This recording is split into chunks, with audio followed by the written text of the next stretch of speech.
Ta grâce, seule ta grâce. Nous voulons instaurer un état de droit. Et dans un état de droit, il y a une justice indépendante.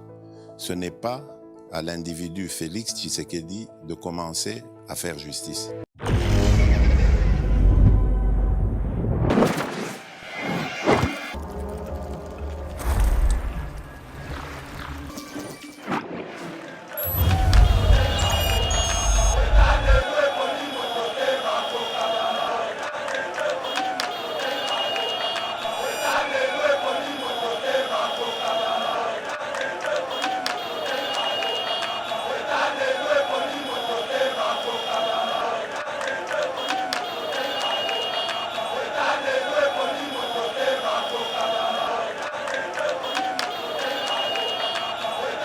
Le comité là, au moment où tout ça, et ça moment où la population congolaise va accompagner le chef de l'État.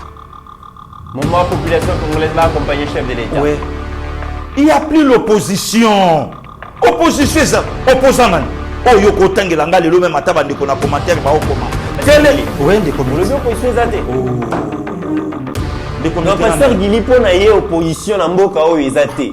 Dans makelele oyo ba Martin Fayulu ba bandeko FCC ba bandeko ensemble pour baza ange démon nyonso ba osala wana pour pasteur Gili opposition ezali d'après pasteur Gili. Mais non, ça c'est pas l'opposition. De comme tovanda na yo awanga na sala na kati opposition. Na zolo ba makambo oyo ba kulutu oyo ba bunda ba kulutu oyo ba yebi makambo oyo ngai na oloba. Mokonza mboka na njamena là c'est pas pasteur Gili. Alors, il y a opposition. Opposition, c'est maman ya batou. Bozui ba injire boche na monoko. Bolobi beta la distinguer première dame.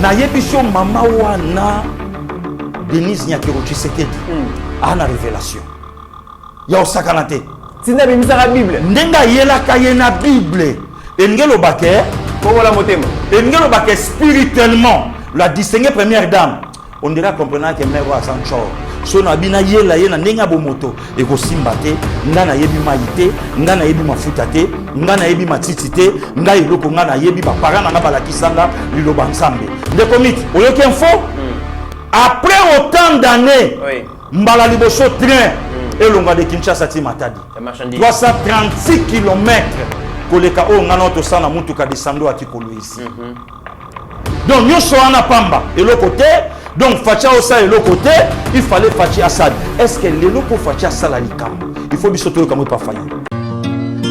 Okapi Congo Service.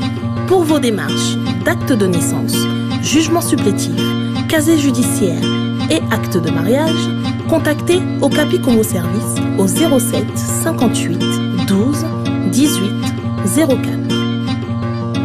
Okapi Congo Service, Ponako Salisaba acte de naissance, jugement supplétif, casier judiciaire, paix acte de mariage, Benga Okapi Congo Service, na 07 58 12 18 04.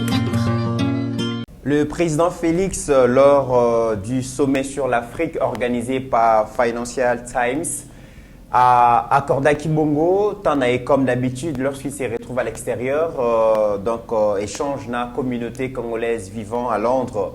Mokonzi Mboka a sali tour des revues dans la situation en Mboka et puis par rapport à la situation sécuritaire et à Est la République démocratique du Congo, le chef de l'État a dit que jusque-là, bazo privilégié diplomatie, mais au cas où diplomatie est échouée, la République démocratique du Congo est choisi.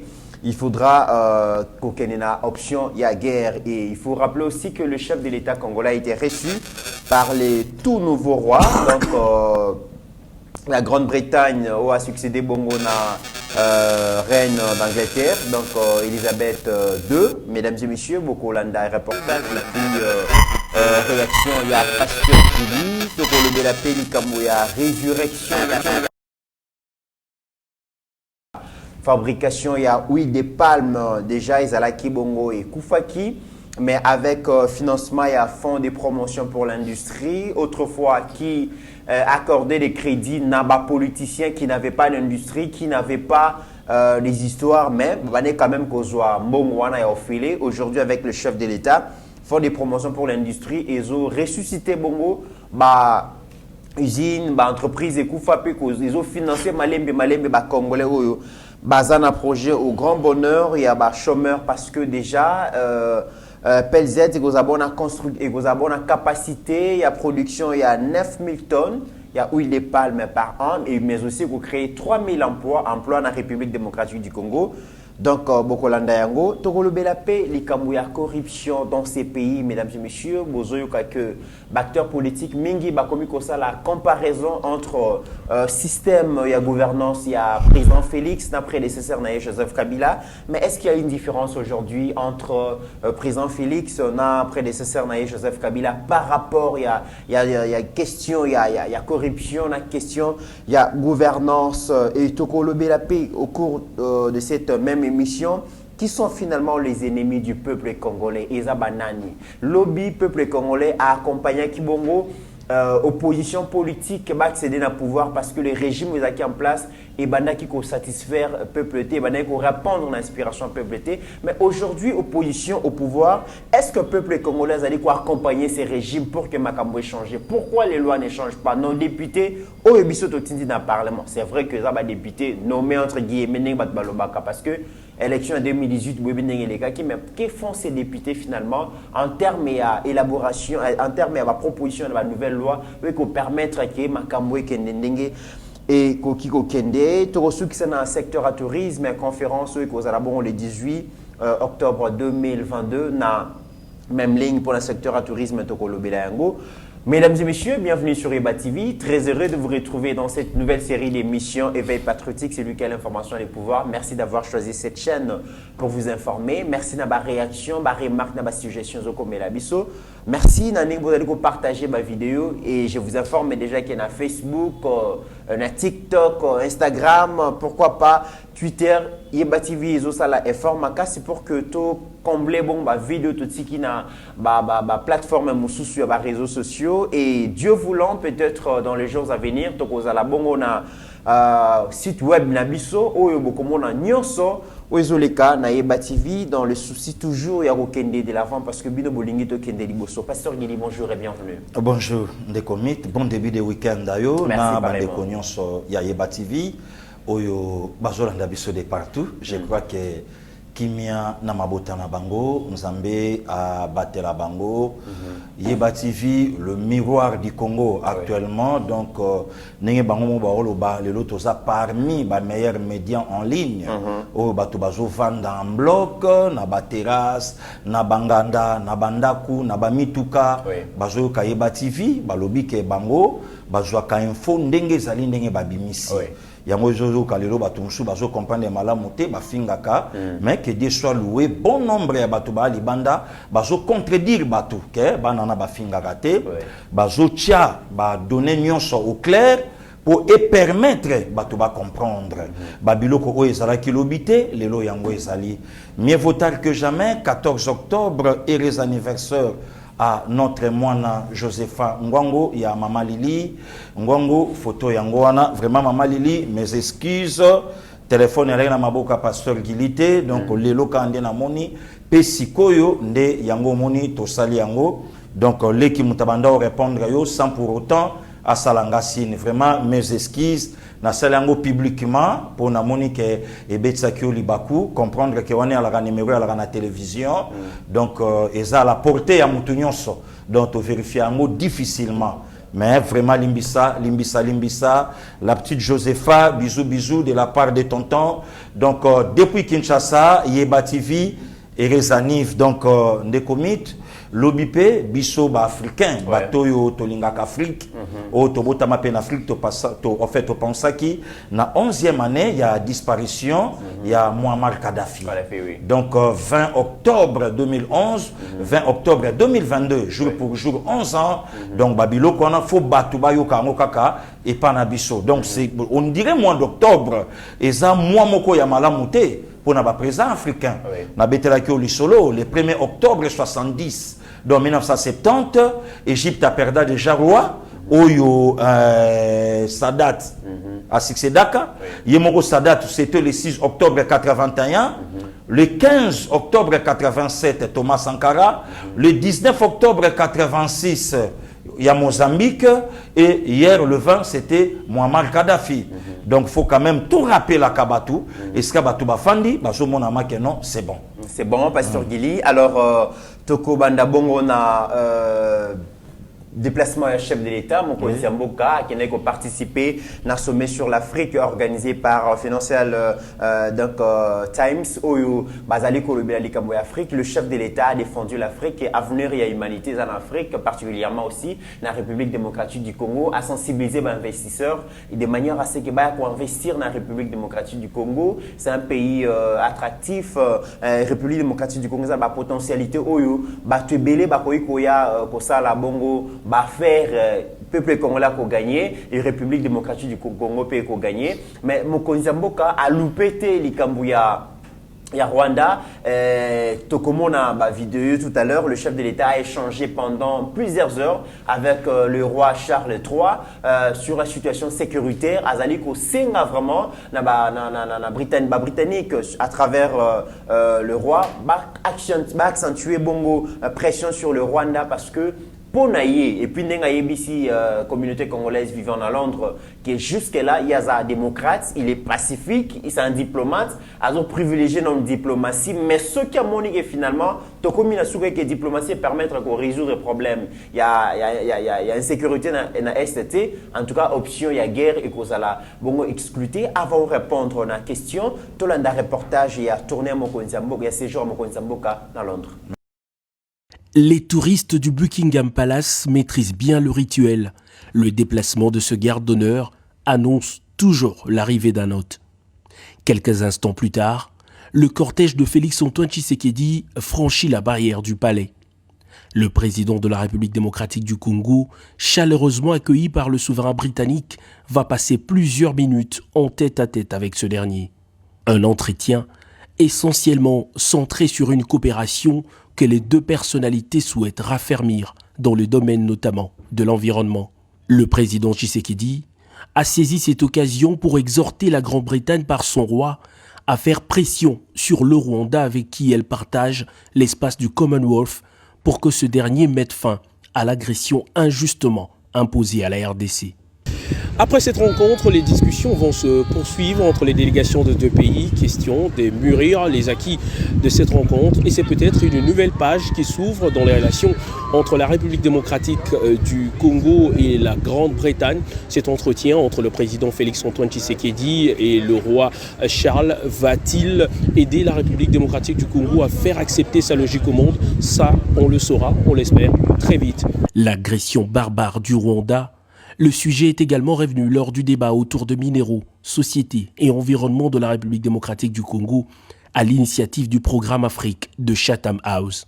Félix-Antoine Tshisekedi, qui a présenté la situation générale du pays, a rassuré l'assistance de son engagement à maintenir l'élan de l'alternance au sommet de l'État avant de rassurer de la volonté du pays à obtenir pacifiquement la fin de l'agression rwandaise dans l'est du pays pour le bien-être des populations.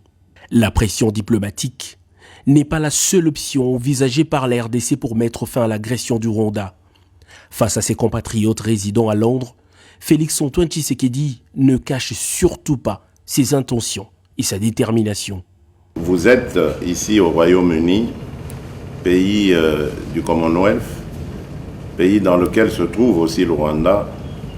Votre travail doit consister à sensibiliser les autorités britanniques pour que leur pression s'accentue sur le Rwanda.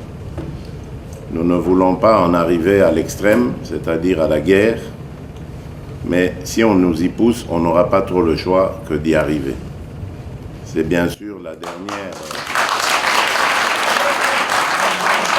En père de famille, le président de la République a demandé à ceux de Congolais vivant en Grande-Bretagne qui se sentiront à l'aise de revenir au pays, car, disait-il, la lutte actuelle nécessite les efforts de tous. Pasteur Guili Touti Kolanda, c'est la première fois que le chef de l'État soit reçu par le roi Charles III.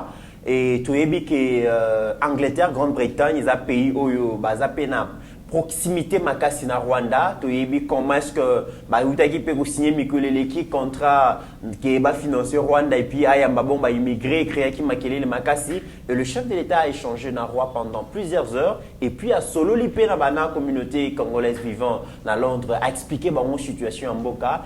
Pensez-vous que le président est encore patient et à côté là que diplomatie pour résoudre le problème à est? Oui, en tout cas des comités. Merci na visite à Mokonzamboka, na Grande-Bretagne, na Lobake officiellement, c'est le 3e président africain, récit. Na Charles III, 3e président. Le premier c'était Ali Ben Bongo, le 3 octobre. Deuxième c'était Cyril Ramaphosa, le 17. Et puis 48 heures après, c'était le chef de l'État, Félix Antoine Tshisekedi Tshilombo. Puisque Babilo Koana, Batu fo Baye Bango, puisque tout tambolaka na mauvaise langue na mboka na biso, que Bayambaka yete, au monte bazo reconnaître yete, au monite boy, au monte boy. Voilà, donc le roi britannique a mis le président congolais une 50 de minutes au Basololi. Et loko salinga plaisir de commit. Nous avons un président, Oya Zoloba, même vérité, Nesika Oyo, donc à Kolobate.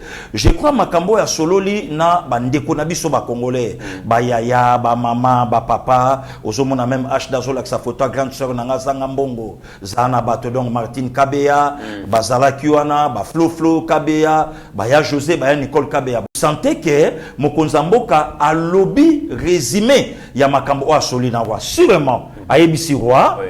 Vraiment, nga Congo, donc on compte na yo, puisque Bozamboka Oyo est soutenu Rwanda Makasi. Pendant plusieurs années. Oui, pendant plusieurs années. Alors, Lokola Mama Sake, vraiment te tourner page, si on a compte na yo, ba bêtise Oyo Rwanda, Azo Sala, Namboka Nanga, et Mekaïsi là. Ndekomit, moi je crois que Batobazomo na image ya Maréchal Mobutu Lelo et pas Fachi. Donc, un président à la hauteur de son pays, oh lelo azoloba makambo oyo esengeli et avandi na communauté congolaise a expliqué bango. Donc ozomona make Congo avandi na bandeko na ye Congo. Donc différence ezate et lo komo ke ezate abi jusqu'à la preuve du contraire.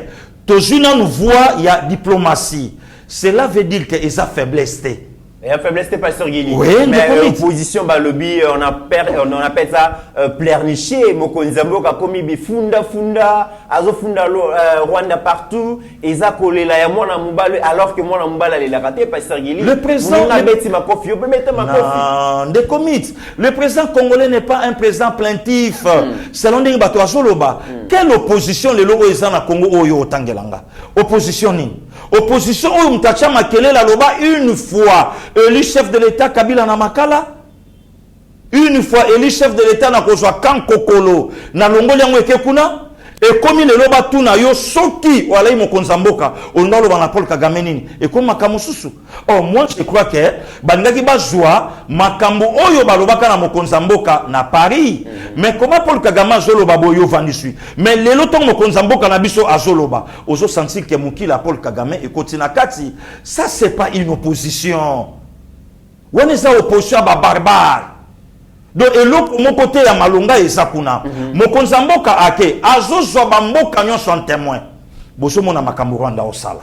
Bozomona makambo Rwanda osala. Bozomona. Pe alobi yango awate ake devant monarque ayebisiye. Bon mais kabo si ça puisque COP il y a qu'à soutenir Rwanda na autant de millions, il y a qu'à soit immigré, il y a qu'à tinda bango kuna et zabino Angleterre. Mutabombi na ye et lokoana azate boyebi yango. Nesika ancien premier ministre britannique. akende et pas docteur Denis Mukwege, mais eloko ni ne sangite akende pas Paul Kagame, alobake botika ba blague ya mauvais goût na Congo, na place ça la aventure aussi ya mauvais goût, ya okenota la qui nan voilà Mukwege. Donc aujourd'hui que eza nango bongote, eza nango yangote. Donc le chef a quelle voix oyo batunyo so balobaka nde commit. Otange linga lisolo ya opposition. Opposition versatile. On le balobi lo komususu, mais Olanda Adolphe Muzitu. Soke zala kinga nde fallait to bunda na Rwanda. Mais azala premier ministre na primatique pendant 4 ans na mbokoyo. Un premier ministre inexistant. Mais il y a peut-être une décision ultime pour engager guerre dans la République démocratique du Congo. Il y a une décision ministre, il y a premier ministre, président de la République, il faut aller pas lever option dans le Parlement et tout ça. Mais il y a plein pouvoir, mais fatcher le président de la République. Non, non, non, tu as un régime présidentiel. Tu as un régime semi-présidentiel. Et si comme Konzamboka, la totalité, il y a selon la Constitution. Oyo ezalaki taillé to continuer à kolobango na yo na plateau pour na ko faire éterniser Kabila au pouvoir. Ne comité na ya au moins lelo bato ba beta lisolo a guerre ba yebaki ke soki to bundi na Rwanda na moment wana to kokate yo moko na plateau no tango yamba inga semaine eleki olobaki yango pourquoi puisque notre armée était déjà kabilisée. Donc enga ko simbate avec ba Filemon Yav avec ba nyonso nyonso wana Oyo Congo abandi ko découvrir bango lelo lobby sima lobby wana. Ba yebaki yango très bien que ekosimbate ekozalabo. Fachi étant diplomate atala lobby soto bito kene na bagarre sikoyo. Rwanda sana batune na Congo et osimbate. To travailler nanu entre nous na kati awa. To bunda nanu biso moko et permettre to yeba koma. Nde komiti biso to anda otanga bakomba batu mususu. Mais mutumoko avandate a Sibla Yav. Mutumoko atanga yete. Or, elema ya makasi. Lelo ozomona ke armée ya mboka na biso a pesi lumière moko boye ozomona make yango ça va. Donc mokonza mboka tanga avandisi bandeko na ye. Bandeko ne ya basi ya mibali ayebisi bango alobi s'occuper Rwanda bitoke na bagarre. Toi na biso pene loko obangate. Ndeko miti qui veut la paix prépare la guerre. Donc, ceux qui te habitent au Rwanda, tu as besoin de le mais ce n'est pas le Rwanda. Bato yo baza na sima Rwanda, ndi bato baza. Actuellement, on est là, c'est pas pasteur Guili. Papa nanga pasteur Alfred Kabongo, ya maman Noélie na Canada. Le loba photo, ya docteur Mukwege, na ba multinational, yango est répandu partout dans les réseaux sociaux. Yango wana. Et mutuna na intro oyo lobi, ba ennemi ya République ndi bato wana. Là, c'est pas pasteur Guili. Donc, le logement que mon konzambo katango atali, a bien lobby Rwanda, oui, c'est bien bon. Mais tout quand la blague n'est à mauvais goûter, tout en finir na bateau ba na sima Rwanda. Ndi komit na bete la bande ko ba Hollande bisoli solo na plateau na yo. Comment voulez-vous to vani na Congo? Ngai na yo. Likamba ba bloc pétrolier to yeba yangote, to yoka yangote, mais to zalaka nango. Il fallait fachiaya azwa hydrocarbures après sa Didier et le lot tout mon émissaire il y a Maison Blanche aya kopia ba injonction na Congo bo simba ya mona nute et toyoka mokonza mboka Congo atomboli ngongo na ye pona koloba lobi boye bisabiso nini o bino bo proposer biso le kolelo ka malamu sokite biso to salango po eza ya biso lelo nde comité na ya omoni moment otoza eza moment oyo population congolaise va accompagner chef de l'État. Moment population congolaise va accompagner chef de l'État. Oui. Il n'y a plus l'opposition. Opposition, opposant. Oh, yoko tangelanga le même ataba de kona commentaire ba okoma. Quel est ouais des commissions. L'opposition ezate. Oh. Des commissions. Donc pasteur Guili pona ye opposition na mboka o ezate. Donc makelele oyo ba Martin Fayulu ba bandeko FCC ba bandeko ensemble pour baza Ange Démon nyonso ba osala wana pour pasteur Guili opposition ezali d'après pasteur Guili. Mais non, ça c'est pas l'opposition. Ndeko mi to vanda na yo awanga na zala na kata opposition.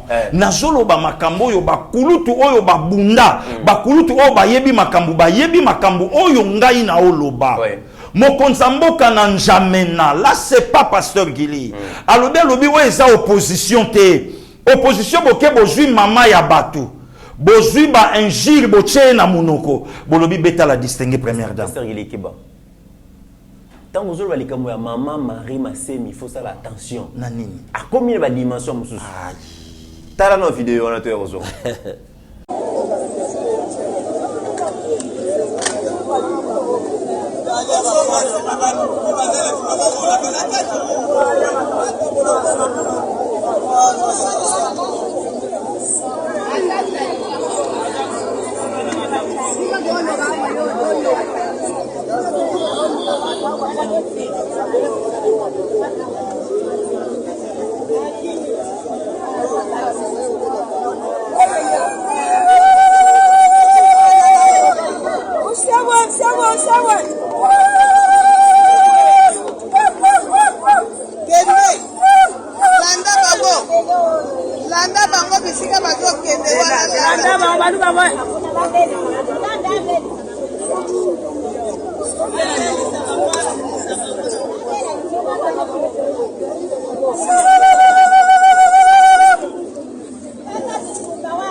Pasteur Guy, l'opposition est comme spirituelle. Maman Marie Massé, mais vous sentir des vibrations. Pasteur Guy. Je donne raison dans la distinguer première dame où il y a la Bible.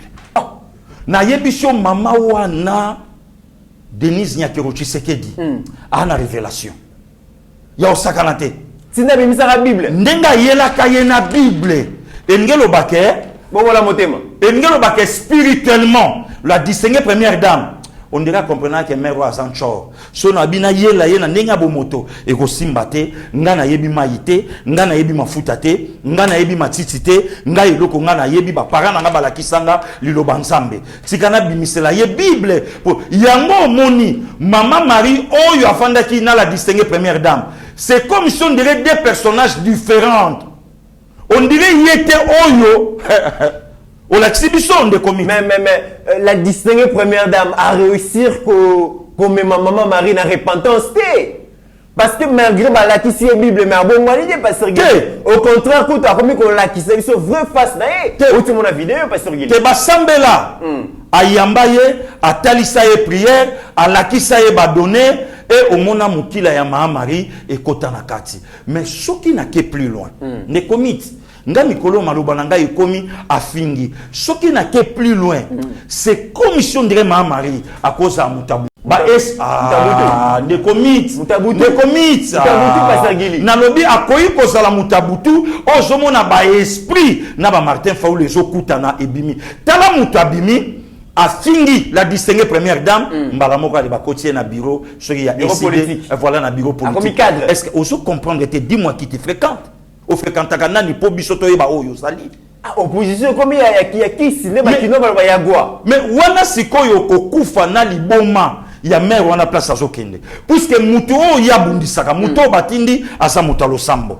La distinguer azo matangenge partout na bamboka nyoso bipai nyoso oye azokende. Voilà ne commit. Voilà. Oui, pas de problème parce que donc oyo ezanango opposition te. Oyo ezanango opposition te. Yango moni chef de l'état alaki clair ya kolobangwa lobi nazo sentir opposition te. Ne commit biso zaka en opposition. Oui. Mokonza mboka lobi yango. Biso zaka en opposition. Opposition et sa pouvoir. Ne comme je peux n'abina kende pe trop loin. Si on abina kende trop loin. Na beta yo bord moko boy na plateau bato ba yobite ba yoka. To salanga na yo. Na trésor kandolo. Na chef de l'état. To fandi tozo solo na mokonza mboka. Bandeko na bandeko mutu na mutu olo balikambo o ya banda ikoloba. Le numéro 1 du pays à Tuninga. Abi pasteur Guili. Est-ce que yo posa menacer? Non, mon conseiller n'a pas tranquille. Mais oui. Puisque le longa na okama opposition mayuya et bang sabiso. Oh, tant biso to alaka en opposition, biso ne batu to bande ko bangisa bango. Donc engelo bake mon konzamboka azo sentir opposition oyo te. O sentir ngo te. Ne komiti biso to bimisi ba service à maréchal Mobutu. Mais le lo wapiango. Muga yo wana fa une calme. Banda fatia zo pouvoir. Ba colonel Aimé Amboyo. Bango wana ba capitaine France. Bango wana bana bango tranquille. Mais babi fatia zoboma azoboma ba logistique ya la police nationale congolaise balobi ba mituka nyonso ba véhicule nyonso oyo e banda kubora maya moto e komi ko rouiller. Musala zo sale malisusu te ba maya moto e bima malisusu te ba véhicule wana et toni nango na ka ya pira musala na bité ki ne ko arroser bilanga bo bilanga na maya moto pasteur Gili. De komit mokonza mboka ana besoin makila ya congolais et pas na yete. C'est notre sang, c'est notre frère. Azana ngo besoin te. De komite ngana ya au moins lelo batu ba osakana.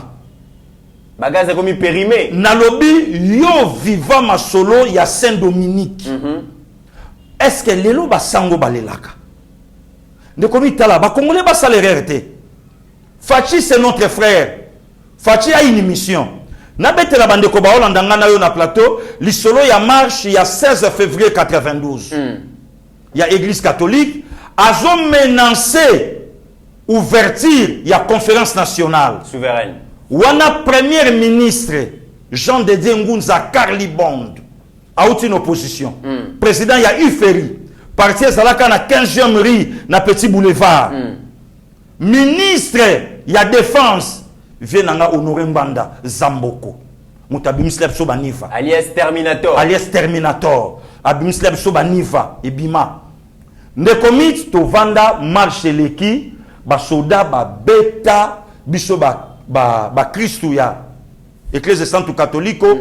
Quelques jours après na OZRT information maréchal Mobutu yewana na 4 prêtres alati bango ba soutania ba bouton ya pembe wana ba sango batambola kanango. Ah maréchal Mobutu abime ngana alaki libanda na yoki Église Sainte oyo ngai pe na sambelaka ba marché basoda babeti bango bongo ngai nazala ki wapi puisque ceux qui catholiques a marché ki ngape faye na marché tala kutu basango bango na alaka na bango ndeko mito tali basango nde batelemi yo moko bi o mado ba commando a DSP Oteli ka sango na tende ka telemi donc oteli ko sango oteli ka sango oteli ndeko mi otali sango ndenga telemi obi maréchal oyo abena avec commando donc yo mo moni ba coopérer ba soutani Rwanda teni ma tâche chez Longwe di capitaine Fulani late lokoyo le tira pakala late lokoyo otele lo ngibo na mabere mettre ça mesango yo moko la position ma donc ndenge ça va telemi donc ndenge donc toyebi basango donc ba bete au fililenga otali prêtre même ne lobeli na ye yo moko moni ma ko sango mais otali sango nenga telemi obi o ba commando mais Mobutu abimisa bango balati mo soutani ne komi to vandi awa basango ba obetama Kabila silence radio mais ouverture ya consultation et bandi ba prêtre ba kei po ba s'incliner et pas ya Kabila place ba kenda ikotala ye. Moi je crois que lelo batu ba osakana moto azana pouvoir a yumate il est plus yanké que Kabila plus yanké mais esprit o ya kotisi ki yanké o ya kotisi azomema Kagame na terrain oyo Kagame a okokate ndeko mit omoni bakala ma ya moto et salamaka po na biso po Kabila kotisa biso père mais et salamité que fachage au monde ngote po na population congolaise non donc mituka wana lelo ndeko mit ovanda na yo la muka na ko marcher vient na ngapele général Sylvano Kasongo Bouaka bambila partout banda bambila bakoma miti bien bangondo babiloko na bango 14h30 boye général Kasongo atindi bakar non bosonga na bino marché sili bambila babi baleka babi 300 personnes bomoni baleka ki bango wana la muka o biso de bimé potozela webi ke ba policier ba mo ba vandi babi pasta bosala tout bozonga en opposition pourtant voilà une opposition au bando sentiment que non boulot et au salama Et ça là qui population qui mimbangu, la police pas qui mimbangu. La police pas qui mimbangu. Mais le boulot au sala matin. On est en opposition opposition bolongoli mama ya batu bo commissaire nganga ya dering. Oh, nganga dering. Mais la komo tumba, mais non. Nganga ya vite to ya dering. Ya dora. Oh ngai pe biso na dora gwato simbakate. Mais soka bandi babor wana et pas première dame a obela liboma. Première a mutalo sambo. A obela liboma kala mingi te mère wana obela kiol. Donc ba pe ki ça y est, opposition ya ba mafa eza opposition oyo biso to betaka te. Mwana semi ya moi si pas bimi. Ndeko miterana au moins de to saboye erreur batu basala bandi batu na raté na vota facha comme chef de l'état. Batu na raté. Place no to bavanda ka ba mitu na raté makeno Félix Antoine Tshisekedi Chilombo akoma mokonza mboka ndenge nini. Batu na kate likambu ya accord ya GLM na kingakati ekenda wapi?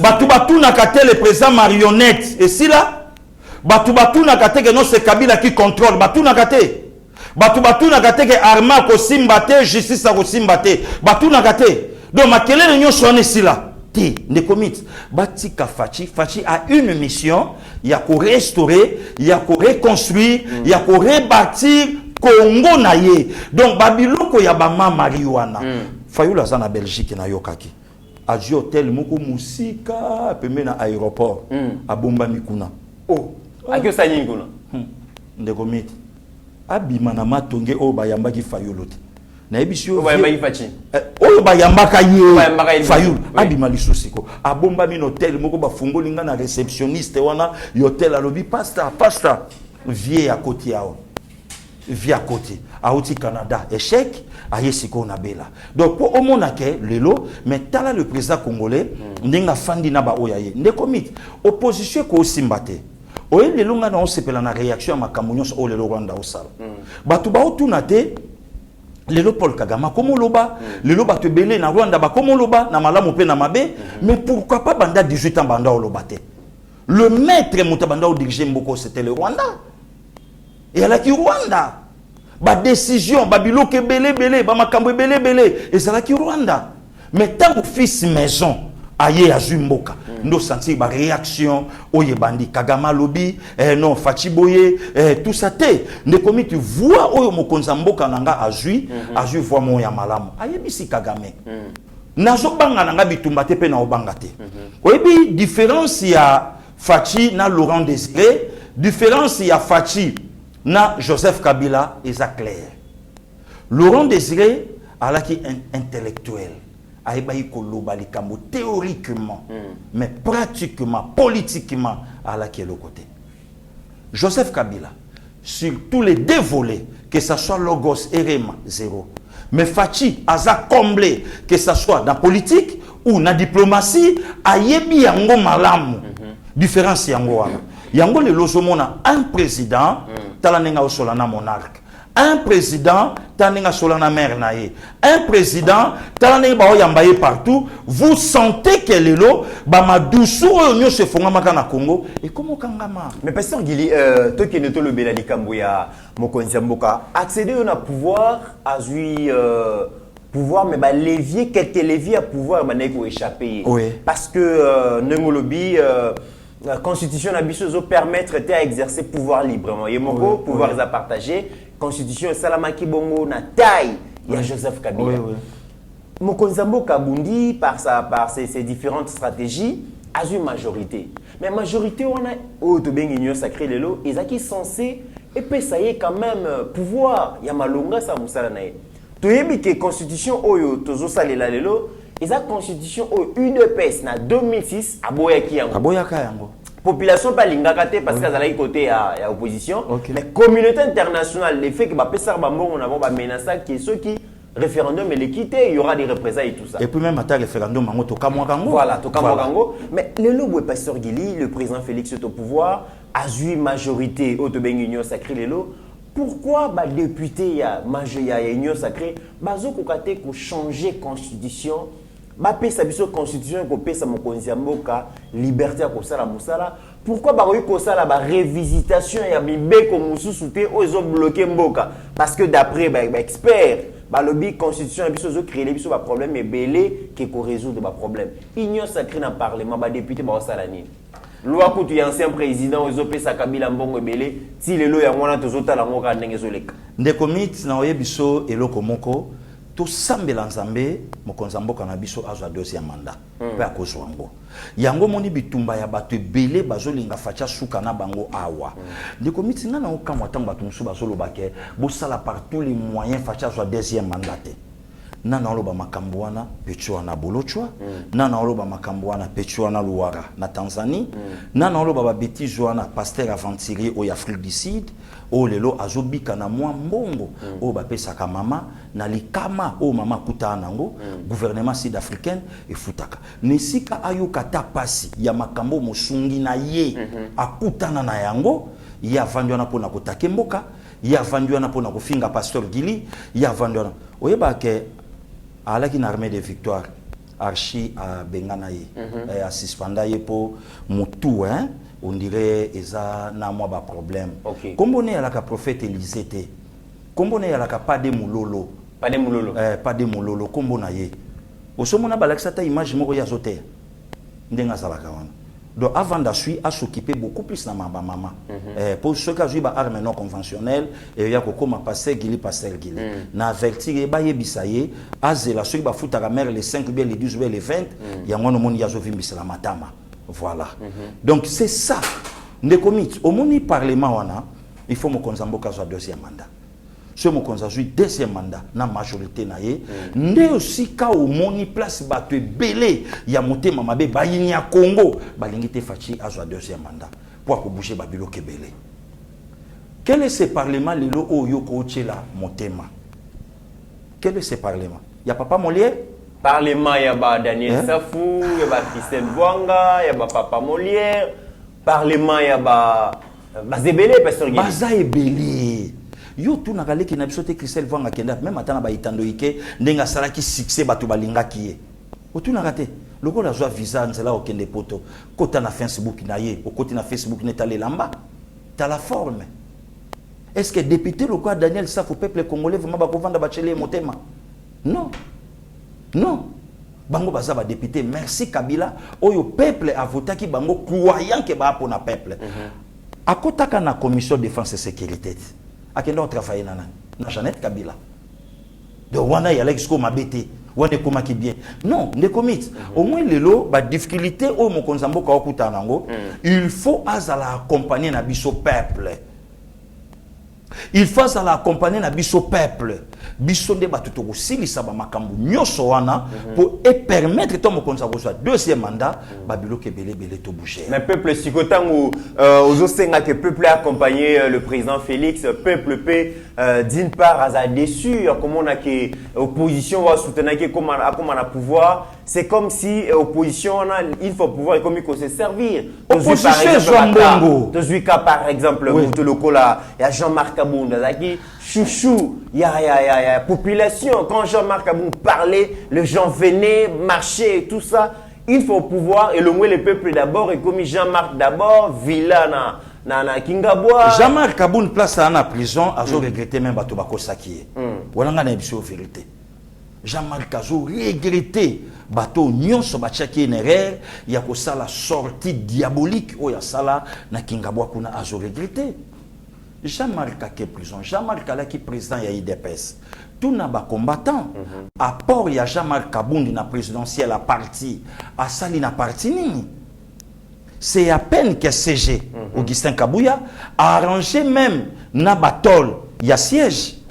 il y a peine alors pose la question et pas Jean-Marc au salaïni un des comités non au moins lelo bato belé place ba fandi bala kisika face na bango le Jean-Marc Kabunda les Moïse Katumbi Jean-Marc Kabunda mokonza mboka pesa ki pouvoir mutuni nya zui nomination na IDPS aleki na sama kola Jean-Marc Kabunda qui nani nani oya aleki na sama kola Jean-Marc te Jean-Marc alaki nzambe IDPS est salié c'est pas lui qui a fait l'IDPS ou IDPS c'est ça IDPS n'aime te sali Kabunda oh Kabunda koma itilelo ne komi toujours la personne de Moïse Katumbi Katumbi abimi awana basinga ya perfusion ake kozwa soin libanda Kabila yebise okozonga wate sozong simbongo nanga ba charger na makambo ba charger le chef de l'état a un pouvoir a ordonné ba pesa ye passeport congolais azonga na mboka azu yango ba charge nyonso o justice pesa kiye suite nango toyebi le loyo aye alobi félicité la personne de Martin Fayulu mokonza mboka a gagné l'élection Aïbisi Martin yaka tout travailler donc ceux n'a que plus loin de commit na koyebisa yo le Kabund le Katumbi le Fayulu le Franki Diongo on dirait batwana bayebaki et loko moko ebandai komi bongama pona chef de l'état ya mabe yango babandai kozwa ba position na bango po bala kisa côté wana que tozalaki déjà na bino avant likambo yo et komela ye. Ah bon? Oh Pasteur Gili, c'est comme si on s'attendre dans ma bémoroboui. mais les gens ebisa yo alors tu préparer déjà ceux qui ini tous à la ouais. Ah bon? Na banda ko yebisa yo kota la Jean-Marc Kabund oya asangisa biso ba Benjamin Bayebi na terrain wana libanda siège maître Nager mais c'est pas Jean-Marc Kabund oya utoloba lobi donc osomo on dirait batu moko bayebaki sentence moko zo comme la mokonza mboka tika biso to banda ko changer ba position de comité na ya to vandanga na yo na lobaka likambo wana vie na ngai Jacob de résumement à place Azopema ancien président ya biso ba parlementaire debout passe à oza wapi ba kosela moyi makambo te ya katoko ta prison ba ulandanga bato MLP mbongo papa boluwe ba mituka ba biloke belé makambo belé toluwa ba bikalungu batu bazongisa image a sorti ya Frank Diongo nazui témoin honorable Eliezer Tambwe tango to uti 24 tozui triomphal ndeko Eliezer mona ko lopango aolandanga amati likola mutuka yena honorable azotalanga na se alobi pasteur Gili bitumba na lobi bien honorable Eliezer tola kinga na yena yo na lushi abi bitumba bobundi nzamba pambola bino awa Eliezer Tambwe et lelo ceux qui fatite mutasala kiango lelo batu na kulutu Frank Diongo akende ki na siège ya IDPS kwa sani n'est-ce pas merci et merci na nini ceux qui ya lobi ka ye mutu asambaki akenda ka inde na siège à parti pour akende ko sala nini n'est-ce pas merci pose la question à Milatre Moïse Katumbi Martin Fayulu kutulelo na mausolée ya Papa Etienne akoma na yete c'est pas un problème mais tout na Katumbi akenda na mausolée ko sa nini te tout solo la konde komiti akenda na mausolée ko sa nini n'est-ce pas ko senga merci fatia ko mo konzamboka grâce dendenga na songi ende komiti wana sikodo na oyebisa yo coalition ezo menacer chef de l'état justice fait cesser ok boye fait cesser donc na mutaidi politique te na ba mama libanda babitande Kabila zo sakana na ye mais Katumbi aya Katumbi acha makolo na Kinshasa le 6 novembre 2020 Katumbi akomiao le 6 novembre 2020 tunaye rien ne komito otangela na komba Daniel Saf c'est un frère oto yeba ina bandal ayebinga ngape na yebiye mais tout na safu autobi ma prison tout na kulutu Jean-Marie Kasamba na ko kende même plus loin $300 ebima na poche nani ya mutu akomi mokonza mboka lelo ya mutu akomi chef de l'état lelo Félix Antoine Sekedi Chilombo ne komit ba invalida bango awa safu azui dra azui etoko kura ke ko faze na tongo yi sapata dan pa abwaki ko suba pe bima na opeka wana to bona biso ko lobana na subaka bon ezandenge mutakola natangi komba moto tende komite tenga na yugika pasteur natangi na komba moto te ponga mikole komi soko lobi a babaki selio CSD donc pas mais nana ordonna Safu Daniel Mbaou presque nyoso opposition ceux qui fachi ala ki bête noire na bango ba chéribin okende wana nana ordonna na kurabi pourquoi bo invalider bango basalini so ba gagnaki banenda bango ukotsa bango basafu wana kasi lelo tosolola te ndeko miti oyo lelo ozomona ke moto nyonso ekomi azobanga Katumbi soki Faci alobaki Katumbi ayawa te ya Faci na kati ninga ozala nini po babundanela awa oyo akimela awa oyo atikala awa aya na porte akasumbalesa batelema babi okokota te est-ce que wana Faci est-ce que wana IDPS non. Mais position de l'opérateur qui base le babi pouvoir sous le pouvoir à peuple T, ce n'est plus les peuples d'abord. Bah d'ailleurs tout le monde a commencé que opposant au monde aux Délice Sanga aux donc président et MLP nani Franck Diongo aux ensemble aux la Mouka aux c'est comme si, comparaison comme ça, le système, il y a gestion, il y a président Félix, c'est ça, on différente, il y a Kabila. D'ailleurs, mieux vaut période à Kabila qui est le bill comme la corruption, est-ce qu'il y a différence, ces alliés, la lutte contre la corruption entre Kabila et Faci? Ndeko Mitterrand ya to continuer kolobango combien de fois ngai putu leo na otuna batu est-ce que lelo batu bapesanga différence il y a IGF comme inspection générale à finance na la personne ya Gilles Alingete bapesanga nani aosa musala mboka est-ce que c'est l'IGF mutaosa musala ou bien Gilles Alingete mutaosa musala bandiko na commentaire ba komelanga puisque IGF créé, existait, depuis le 15 septembre 87, un mois avant l'assassinat, il y a Thomas Sankara, le président burkinabé. IGF créé. Moi, ton frère, naïba ka IGF te. Naïba angote. Ne commission va lobby corruption. Mais Adolphe Fumumpa, leader Yalamuka, nani a piétina, nani a bloqué IGF. Bon, tant que bloqué IGF, pourquoi fungola nzela na nani? Nami ibité. Ne komi tozala na yo awa. Un papa ya botosti na mboka na biso, le vieux Luzolo Bambi.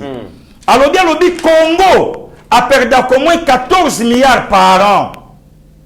Bazui et bonga malamu, ceux qui président, ceux qui a commission, il y a lutte contre la corruption. Ba pesi vieux Luzolo Bambi.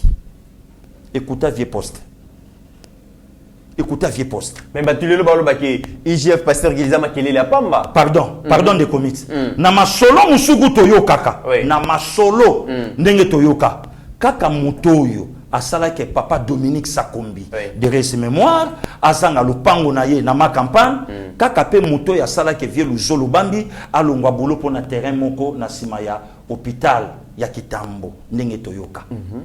Siko lelo bakolo ba ke régime oyo ezaya ba miyibi ezaya batu mabe ezaya batu boye ezaya batu boye moi je ne crois pas ndeko mito vanda awa mokonza mboka zwika ka IGF oyo ezalaka alobe abi IGF eza bien mais ezangi mutu oyo akoya ko tente yango na chimie bisolo ba bongo mutana posa couleur grise bozwika couleur grise ye moko azalaka te bozwika couleur ya pembe bozui teinte ya rouge bo coloré na kati apesi rose mais rose yé moko ya ko fabriquer le quoi la couleur de base le quoi noir le quoi blanc le quoi rose à la bongo te donc rose ba colora kaye na pembe apesi boy donc il fallait maintenant na jwa mutu moko mutango nani oyo akoya ko cha pinch la personne d'alingete yé mutabanda iko kende ko bimisa ba inspecteur au régime sanguinaire ya Kabila ibanda kokanga c'est Gilles Alingete donc aza mutu moko te ke ba uti na ye libanda ba ye na ye ke copia ye na Faci non. Mais parce que Lélo, c'est vrai qu'au Zolo différence entre régime et président Félix, il y a Kabila d'abord la résurrection, il y a IGF, il y a plein de pouvoirs exercer. Lélo, il y a pasteur Guili. Banquette est belée, la sortie médiatique est belée de Gilles Alingeti, Otozo Salué Moussala Naye, Asali. Est-ce que Nanyango Lélo a connu en prison centrale Yamakala pour total lavement que non IGF et Salim Moussala justice et Kangi Moutou bango so babimi ya balobi et comme non théâtre de commit IGF à tribunal taza parquet organabilité il y a qu'au travailler na IGF ezali toujours senga pe yango et salama directement il faut qu'il y ait un juge oyo abanda osala place wana pour na kolandela wana eza toute une émission auto saila on de commit lelo so batu babi babeta lisolo différence il y a le peuple d'abord. Est-ce que le peuple d'abord, tu ne peux pas épenger? Épenger, azaloko la démon, il y a célibat. Démon ya célibat. Démon ya célibat, yemuta kombataka même ina anona yo lati. Ah bon? Donc, arotika la kondima babala ni bafanda na kimiate. Net épenge. Joyeux penge. Aujourd'hui, garçon yo bolo chua. Yo tala même dans kulutu nanga yo fumutoto na Hollanda ye.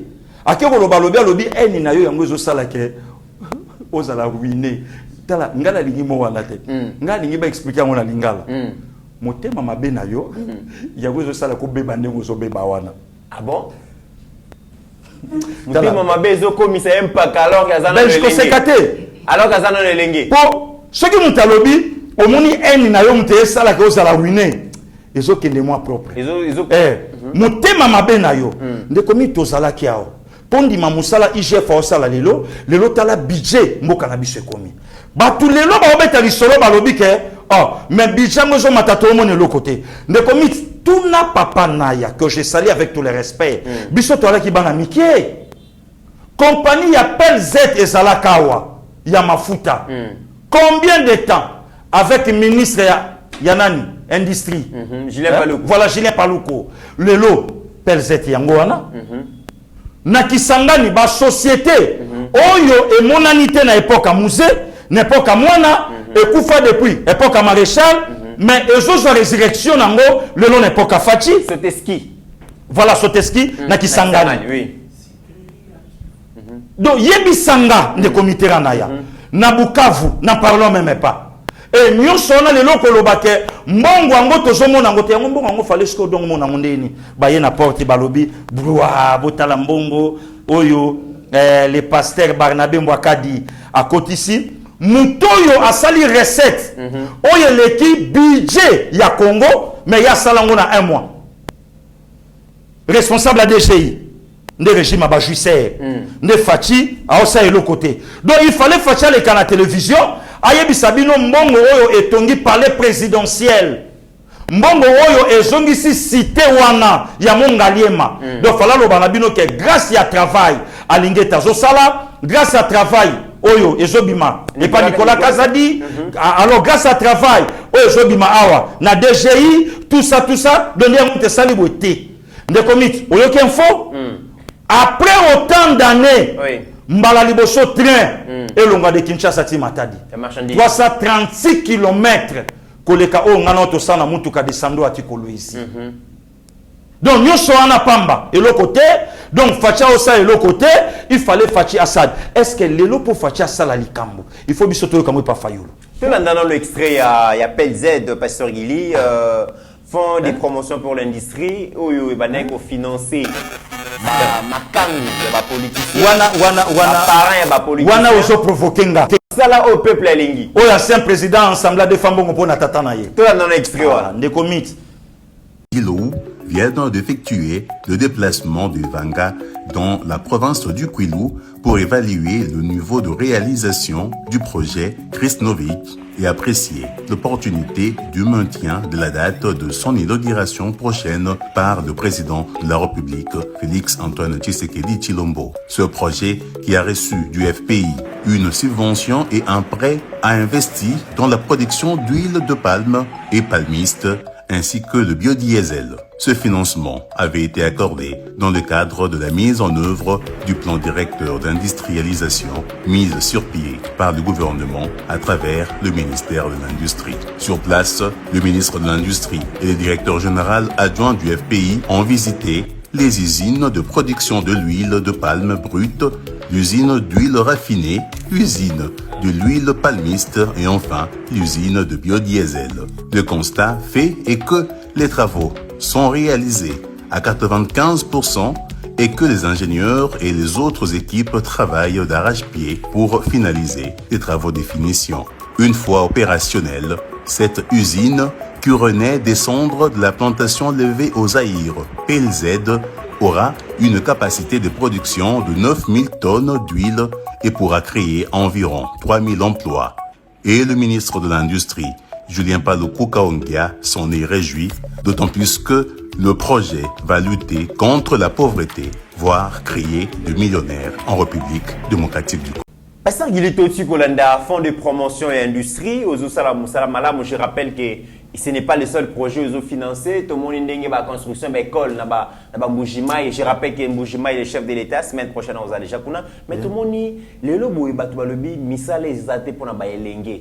Mais déjà, tout ce que awa na PLZ na résurrection, ils ont créé 3000 emplois. Et ils ont la capacité de production à 9000 tonnes. Il y a huile de palme par an. Pasteur Guili, Oyolobini. De comité là, est-ce que Pasteur Guili Mtatinda qui honorable Mike Mukebay na Congo central pour attendre à ça la vidéo au Yasala? Wana Benjamin Mwanasukate, wana santé, wana préserve nete, wana cholete ba petu wana ba omo na tembo keke mabe, ba omo na te kaka ba jalelo, wana ba préserve gilte, wana ba miyakete, donc wana donc honorable Mike Alobi mabeni miso inga na lobi oyo na moni yango ezo salama na Bukavu ici na Sikleri Suki na Kimpese toza mboka oyo même na sac ya ciment sac vide konga banda osomba ngo libanda ya ba masangu konga banda osomba ngo libanda mais to utinga na yo Katanga Jacques Kiabula au senti que nyonso ezo salama awa na mboka konika masangu non kolona masangu konika yango kolati sango na saki nango kolei sango bana ya mboka nyonso na Kinshasa na Kimpese awa ndeko mitera na ya omoni eloko esa na yebisi ndeko moko ngabi eloko lelo ezo sala batu baolinga bandimisa peuple eloko oyo peuple aondimate ndeko miti lelo ba magazine ba organisme oyo ezo publicité mokonzi ya mboka eza mouvement ba parlementaire débuté balobi zalar Pasteur Guili bamisa kop balobi mbongo ezo bongo siko tangu ya ensemble basala ki yango bisoté ya bango de la solo Pasteur Guili bisoté tangu bango moko basala ki sondage balobi fachi pour le problème ezanini lelo Marie afinga la distinguée première dame eza lokwa zo sambela pona ye. Mais Pasteur Guili a la vérité, Guili a Zofinga. Benjamin a la vérité, ba combattant et des personnes Zofinga. Yango le longa Pasteur Guili na otuna, Louara, aza parlementaire debout. Marie, a parlementaire debout. Ozu ba o union soana, ba parlementaire debout. Ne comité ngana pesi ba tout devoir à domicile. Mutu union so akata morceau. Il y a insulte au Pasteur Guili a finga autorité moko.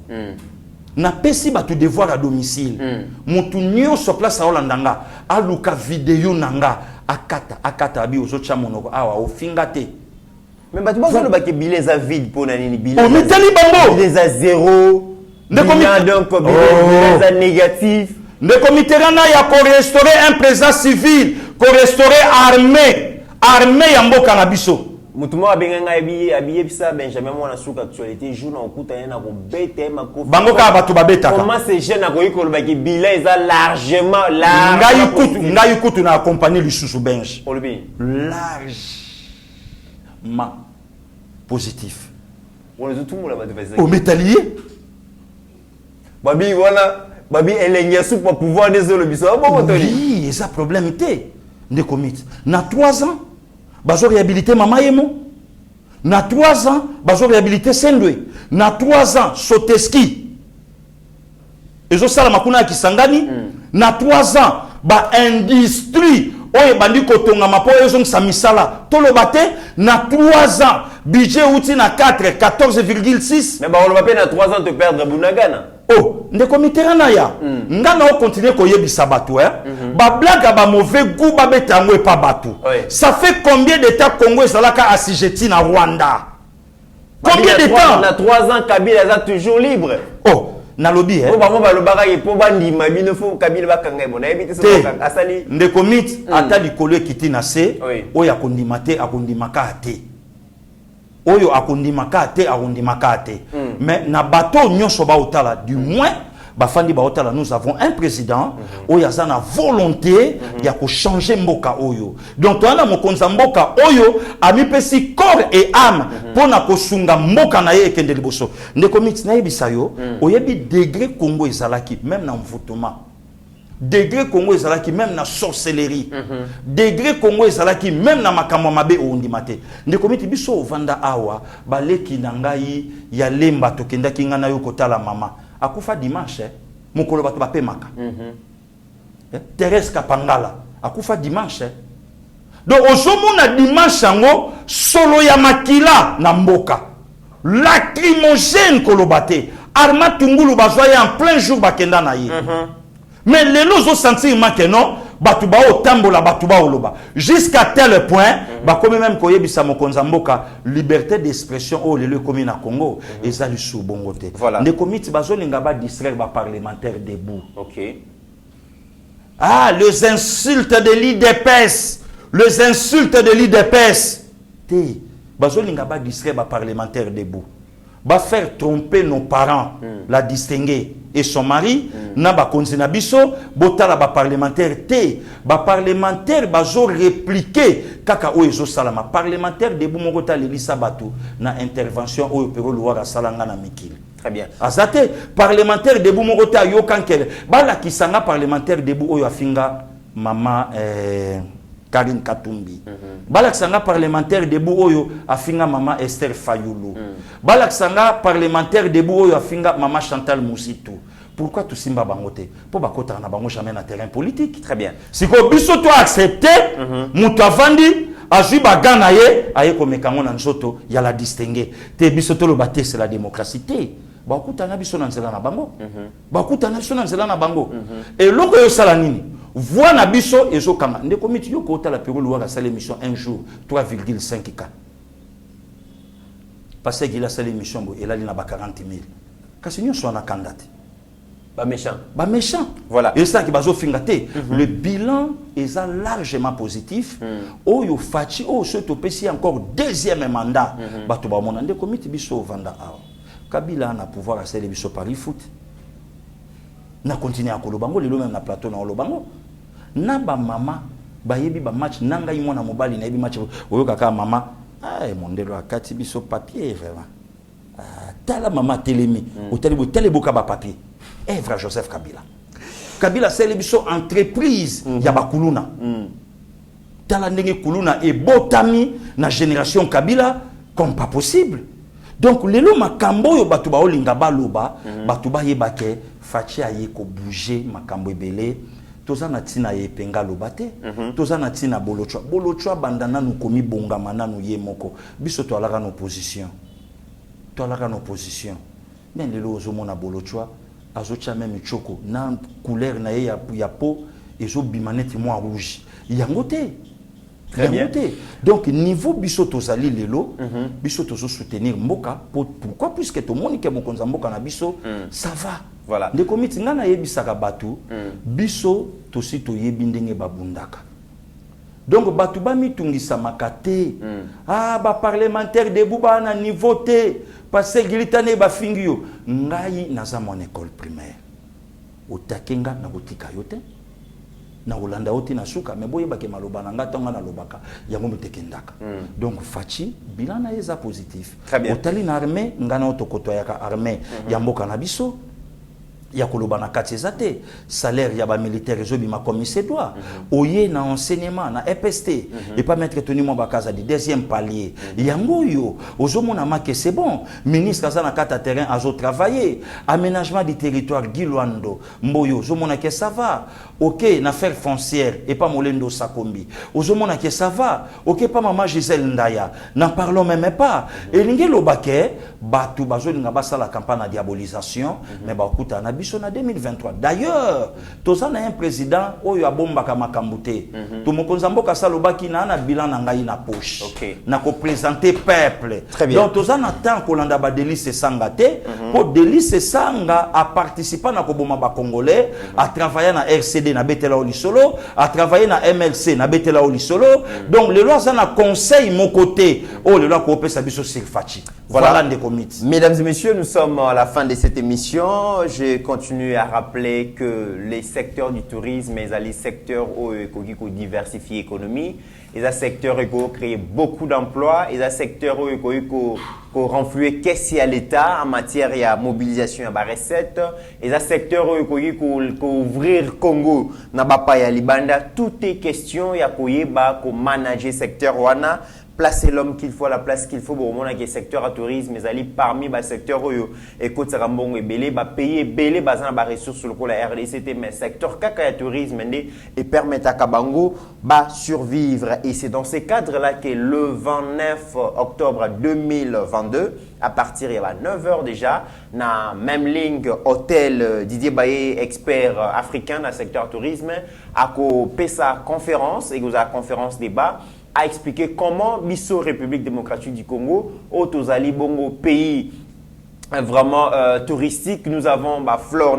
faune, nous avons tout ce qu'il faut pour attirer les investisseurs au côté de l'État. Comment tu peux ramener le tourisme au niveau africain, au niveau mondial? Tout est question. Il y a comme solo la kota, la idée, la pensée, la réflexion qui peut permettre de booster le secteur. Ndenge baninga basala kalibanda, ndenge pe biso to wiko sala awa et to bengami et belé vraiment entrer les gratos. Boya et belé, ba midi kozala wana to réfléchir comment to vivifier le secteur wana to refonder, ko revaloriser, ko réinventer, ko redynamiser le secteur du tourisme parce que na la République démocratique dans toutes les provinces toza na ba site touristique question karaké to valoriser avec Didier Baye Mbombo donc le rendez-vous est pris le 29 octobre 2022 déjà tant que le on a déjà quelques images Kondazola Kisa, moi Banyamanabiso, Bazambanabiso et tout ce qu'il faut pour que tourisme et Kendeliboso, vraiment nous espérons que Bino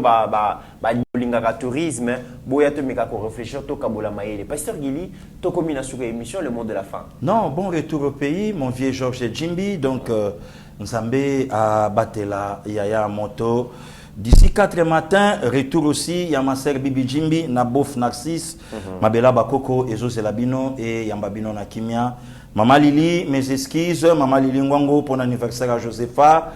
Donc, mieux vaut tard que jamais, le beau Kanzambé, Ezali Kolonaye.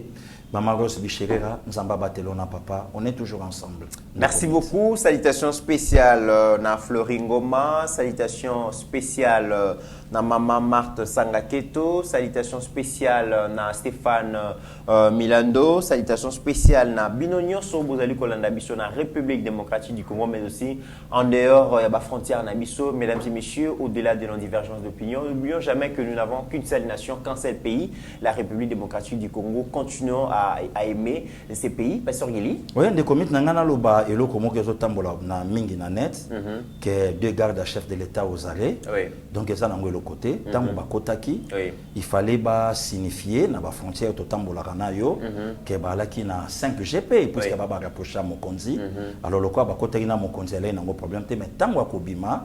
Alors le quoi Mokonzi mi kendela ki. Alors ba retrouver au lieu ezala 3 ndenge balakisaki et bimi 5 ndé bagardaki mi balé mususu en attendant ba auditionner bango et puis ba libérer bango donc bato ba na bango infoté makasi kana ba febe ndo moni ba panzi des gardes chefs aux arrêts voilà la réalité donc zanga mbongo zana bato ya moto Martin Kabea bazokota kota déjà na kati donc il y a rien. C'est bon. Au-delà de nos divergences d'opinion, la RDC reste plus grande que la somme de nos ambitions individuelles. En attendant, mesdames et messieurs, ta grâce, seule ta grâce. Nous voulons instaurer un état de droit. Et dans un état de droit, il y a une justice indépendante. Ce n'est pas à l'individu Félix Tshisekedi de commencer à faire justice.